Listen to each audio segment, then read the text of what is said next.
Welcome to the Lions Den. I'm Korbyn Clifford. On today's show, we'll take a deep dive into the AASD Athletics Department with Athletic Director Phil Riccio. But first, football coach Vince Nedimyer joins us to wrap up this season.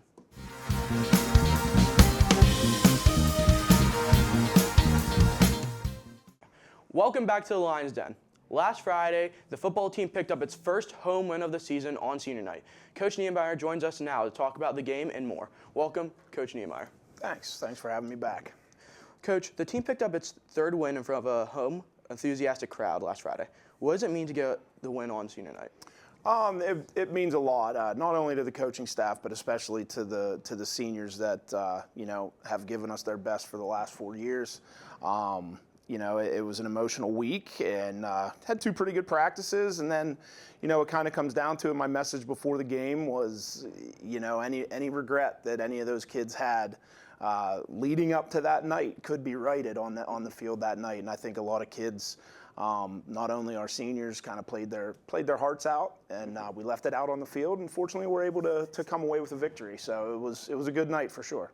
Now, that was the first win at Mansion Park since 2023. How did the players feel about putting that one in the win column? That was, we talked about that, and I think that may have been a stat that I found out on this show the night before, or the week before, I'm sorry. But no, it was great. Always great to go over there and sing the fight song after a victory. We've had to unfortunately do that for a year and a half or so after a loss, but it was nice to be able to put things together and have those kids go over for one last time in front of the band and get that done. Coach, you qualified for the playoff game against State College, but the team elected not to play. Can you explain the reasoning behind that? Yeah, I mean, we're kind of in if you want to enter no matter what. Whenever it came down to, we knew we had 3 games left. We had the opportunity to finish, 500, finish 5-5. In a conversation with the team, we kind of, without saying if we didn't win our final 3, we weren't going to enter. But we wanted to try and be playing what we thought was our best football of the year. At the end of the year, and unfortunately in the 8th and 9th game, we came up short. A couple plays short here and there. As a staff, we kind of decided, at 3-7, is that the standard that you want to kind of set? That hey, we're going to be able to go play no matter what. And I think our kids would get behind that as well. That a losing record or a 3-7 record may just not be exactly the standard you want to set to be able to go to play for a title in District 6. So we're looking to improve upon that, and with the group coming back, we'll definitely be looking for that. With the season officially being over now, have you started to plan what you want to do for next year? Well, not yet. Not even a week out. We're always thinking ahead, and I've talked to a few of the coaches. Plan on meeting with our underclassmen, kind of on an individual basis with each group, just to talk about things that we need to do in the off season to go forward. My hope is that a lot of those kids are going to be playing multiple sports and be involved in basketball or wrestling or winter track, and then in the spring, baseball and outdoor track. We've fortunately had a lot of kids that were involved in that. So, we're always thinking ahead once it ends, but as for right now, just enjoying a little bit of time off with my family, and that's it. This year, you're able to improve your win column from last year. How does that affect your mindset and the team's mindset overall? I think it's good, especially to end on a victory at home. We didn't have that last year where we lost on the road to Carlisle. But we talk about mindset a lot, and we were a few plays from being 5-5 or 6-4. But that's rather than here nor there. We won the 3 games that we did. We felt like we left a few out there that could have gone either way in our favor. They didn't, and we just hope building for the future that we can make those plays. In the coming years, and we think we have some pretty good kids coming back, and excited for that. Talking about that, we saw a lot of talent from the underclassmen near the end of the year. What do you look forward to seeing in the offseason and into next season?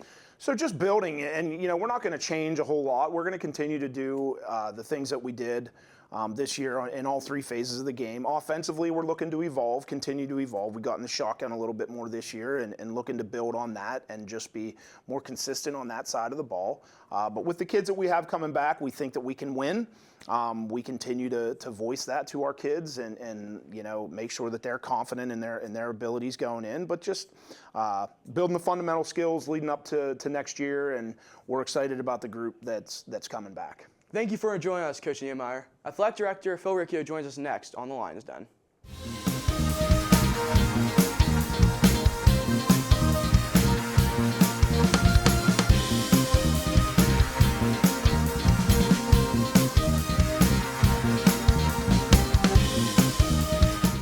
Phil Riccio has been the athletic director since April 2009. He joins us now to talk all things AAHS athletics. Mr. Riccio, welcome into the Lions Den. Hey, good morning. It's a privilege to be here. I'm excited for this. Thanks for joining us. First, I'd like you to start by telling our audience about your duties as athletic director. Well, the duties as athletic director is broad-ranging. Anything from scheduling to busing to the officials to culture to academics to getting our coaches in place, our athletes in place, to put them in a situation that they can be successful. And I think that's the key at the end of the day, doing everything that we can to put kids in a position to be successful. Setting the tone, building relationships, building community and statewide relationships, it all goes into play. Mm-hmm. What does a typical day look like for you? Crazy. You know, we have the one thing about the athletic office, and that's any athletic office really, is a lot of it is about putting out fires. There's a lot of sudden change. There's a lot of change that happens just on the fly that you need to be able to adapt and overcome quickly, whether that's rescheduling contests, which entails rescheduling facilities, officials, busing, anything that would be involved. So there's a lot that goes on. The day goes on long with the evening events. As you know, I'm at most evening events to see our athletes, to see our coaches, to support our teams. So the days can get long, but I'll tell you what, there's nothing more fun than going and watching our kids compete, and going and watching them succeed and celebrating in those victories and those life lessons. So what would you consider the most difficult part of the job? The most frustrating part's probably the sudden change, where at 1 o'clock you have a contest that may be canceled due to weather or something else, and then having to go back through, cancel everything, and then reschedule it in a very quick amount of time. So I'm going to say, if I ask you with regard to the job, what things keep you up at night, would that be the same answer? Or? It's the worrisome part. It's, you know, it's the things that you may take for granted. Hey, is the bus going to show up? Mm-hmm. Are the officials going to show up? Are our kids safe? Did we provide them enough? Those are the things that you know, stay with you all the time. It's currently playoff time for fall sports. There's a bit of a gap in between the regular season schedule from now until early December. Is that period of time easier or harder for you? It's still a grind. We still have our girls soccer team, which is doing an outstanding job. They play Erie McDowell this weekend in Erie. We're currently making travel arrangements for them. We will let them go and spend the night Friday night, since it's an early start in Erie with a long trip. Altoona giving the way we do things, and this is something I'm very proud of, that our school district, the way we take care of our facilities, the way we treat people, the way that we're involved, we end up hosting a lot of district and statewide playoff games, as well as hosting other events like the Tournament of Bands that we just had last weekend. So we're still busy with those extra things, as well as prepping for our seasons as we get ready with rosters, with teams making cuts, with solidifying schedules. So there's really not a down period at this time of year. It just continues to go on. How does sports have a positive impact on students? That's a great question. Sports, any extracurricular, and I say this, the more kids are involved, the more they widen their base, the more they learn, the more they see. If you're involved in an activity, especially sports, you're building into a different culture of a group of kids that are all striving for the same thing, for the same goal. And it sort of helps you to keep yourself accountable to others and to that team, so you make right decisions, both on the playing field and off of the playing field. You know, kids, everybody says kids these days, but everybody has gone through a part of their life growing up that they get into a rough spot. And I think by being part of a team and having teammates that you trust, they can help you through those rough spots. They can help you if you're about to make a bad decision. And I think that's vital to the whole thing. Also being part of a team, and I know I'm getting long-winded, but this is really stuff that's important to me. You know, being part of a team, you're learning to work with other people towards a common goal to be successful in one thing. And that's something that you'll never get from anything else besides on being in a team sport. Well, we will be right back with more from Phil Riccio after this break.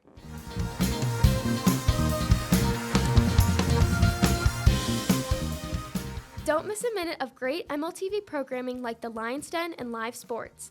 Be sure to like this video and click the subscribe button below. Help us grow viewership by sharing our links and events to social media. Thanks for being an MLTV viewer. Welcome back. Let's continue our discussion with AASD Athletic Director Phil Riccio. Riccio, earlier in your career, you coached football, first at Hollidaysburg, then here at AAHS. How does your coaching experience inform your work with coaches? You know, I look back on my career, whether as an assistant coach going through the college ranks, here as an assistant coach, Hollidaysburg as head, and I've always said I really believe I'm good at self-evaluating myself, where I look back on my tenure and be able to say, boy, I did this really well, or boy, I really screwed that decision up. Being that I was a head coach for 11 years, I've made a lot of mistakes, and I've made a lot of good decisions that had helped kids out. And I think that is something that I can give back to the coaches when they're making decisions like, look, we've been here before this. Give them some foresight into, hey, this is what could happen if you go down this path, or this is great. And we have those conversations with our coaches. And you know, I've talked with a handful of our coaches, hey, you've done such a good job with this, and I know from experience, and I see the growth, and I see where you're going with this. Naturally, if you can truly self-evaluate yourself, you can look back and make a difference on, boy, that was not a good decision to make as a young coach. I'm not going to make that decision as an administrator now, as I'm trying to positively influence our coaches. Well, having worked both at Hollidaysburg and Altoona, you're able to experience both sides of that rivalry. How big is it, and what does it mean? Well, we don't say Hollidaysburg, we say over there. Over there. We don't even bring them up. I've always said that my 1 year at Hollidaysburg over there I was just visiting until this job opened up. And I was never more proud to be offered this position, to be able to take this position, to come back to my home school and to my community. The one thing I am very proud of is our community, is Altoona, is the Altoona Area School District in this high school. I'd love to go into high school here. It's a huge part of me, and I don't think there's a better job. I don't think there's a better town in the state of Pennsylvania. And as a businessman once said that I truly believe is Altoona is the utopia of the world. Anything from Altoona can go to any place in the United States. You have a connection to everybody because you're from Altoona, and I'm proud of it. And I'm going to go even a step further. When Congressman Bud Schuster was our congressman, passed a lot of transportation bills when he was in charge of the House Transportation Committee, and jokingly the congressman in the House would always joke with him that he was representing the state of Altoona. So that's how important this community is to me. Well, social media has become a huge part of sports. How do you use social media, and how do you have any plans to expand to other platforms? I run our Twitter account for Altoona Athletics, and with the help of Mike Baker, I've expanded it a little bit. I'm getting better, but that's really the only social media that I use. And I try to update our teams and the things that are going on and the promotions that we're having. Our teams also individually have some Facebook pages, have some Twitter pages, and we try to get things out. Our main communication through Twitter or through social media, I use our Community Relations Director, Paula Foreman, who is awesome. We give her the information, and she gets everything out on social media, whether it be a promotion, a change, or congratulations. Now, how has your job changed from 2009 till now? We have increased the amount of sports that we have. We have, as the teachers would know, we have more mandates.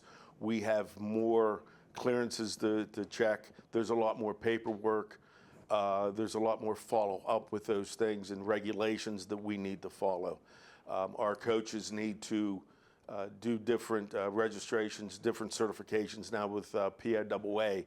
When I was coaching, there was 2. You had to make sure you had cardiac care and CPR. That has expanded into coaches' education courses, that has gone into first aid and a lot of different other things, and there's more to come. Now, final question. Most people consider your sportsmanship video before football games iconic. Do you ever plan on updating it? Mr. Baker once been updated. That video is from about 15 years ago. I think it's pretty cool because I'm 15 years younger. I may look a little bit better, and I actually got through that whole thing in one take. So to try that again now, I'm not sure, but if Coach Baker wants to do it. Actually, what I'd like to do is I'd like to keep that one at Mansion, and I'd like to get with MLTV and do one for the field house, but instead of it being me, I want it to be our students. All right. Well, thank you for joining us, Mr. Riccio.